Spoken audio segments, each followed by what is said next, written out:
স্ক্রিনে যে ভিডিও চিত্র দেখছেন এটি কোনো শহরের চিত্র নয়, আমাদের শেরপুর জেলারই এক রাস্তার চিত্র। যে লাইটগুলো দেখছেন এটা হচ্ছে আমাদের পার্শ্ববর্তী উপজেলা শ্রীবুর্দী উপজেলার শহরের একটু সামনে সেখানকার একটি চিত্র। আর আমি দেখে অবাক হয়েছি, আমি প্রথম হয়তো ওই রাস্তায় গেছি কিনা জানি না, আমি এর আগে ওরকম দেখি নাই। তো এই জায়গাটাতে এই লাইটগুলো দেখে আমার কাছে একটু হিংসে হলো, কারণ আমরা দুইটি উপজেলা একটি আসনের। তো শ্রীবুর্দী উপজেলায় এই যে সুন্দর রাস্তার মধ্যে যে লাইটগুলো দিয়ে রাখছে পথচারীদের জন্য, কিন্তু এই লাইটগুলো অনেক গুরুত্বপূর্ণ ভূমিকা পালন করে। ঠিক আমাদের ঝিনাইগাতির চিত্র যদি বলি, যে লাইটগুলো লাগানো হয়েছিল ম্যাক্সিমামগুলোই কিন্তু চুরি হয়ে গেছে। তো এই ঝিনাইগাতি এবং শ্রীবুর্দির মধ্যে যে একটা পার্থক্য, তারা তাদের সম্পদ নিজেদের করে রাখছে বা সুন্দর করে রাখছে, ঠিক আমাদের ঝিনাইগাতির লাইটগুলো কিন্তু এখন আর নাই। যদিও ঝিনাইগাতির লাইটগুলো 1 থেকে 1.5 কিলোমিটার পর পর দেওয়া হয়েছে।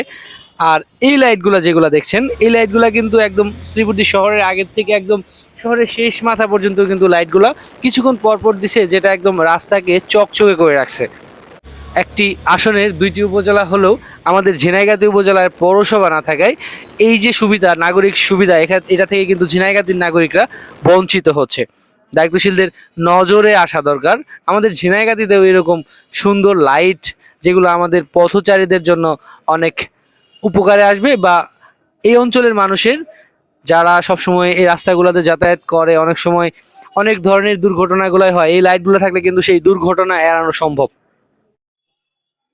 এই লাইটগুলো যে দেখছেন এই লাইটগুলো যে শুধু পথচারীদের যাতায়াতের ক্ষেত্রেই যে সুবিধা হয় তা কিন্তু না।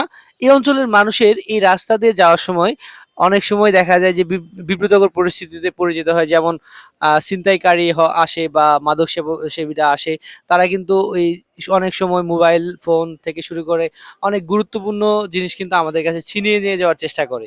এই যে লাইটগুলো আছে এগুলো থাকলে কিন্তু এই ছিনতাইকারী বা মাদক সেবক যারা আছে তারা কিন্তু অন্ততপক্ষে অন্ধকারের চেয়ে লাইটে কিন্তু তারা এই ধরনের প্রবণতাটা খুব কমই দেখা যায়, বা খুব গুরুত্বপূর্ণ ভূমিকা পালন করে এই রাস্তার লাইটগুলা। ধন্যবাদ।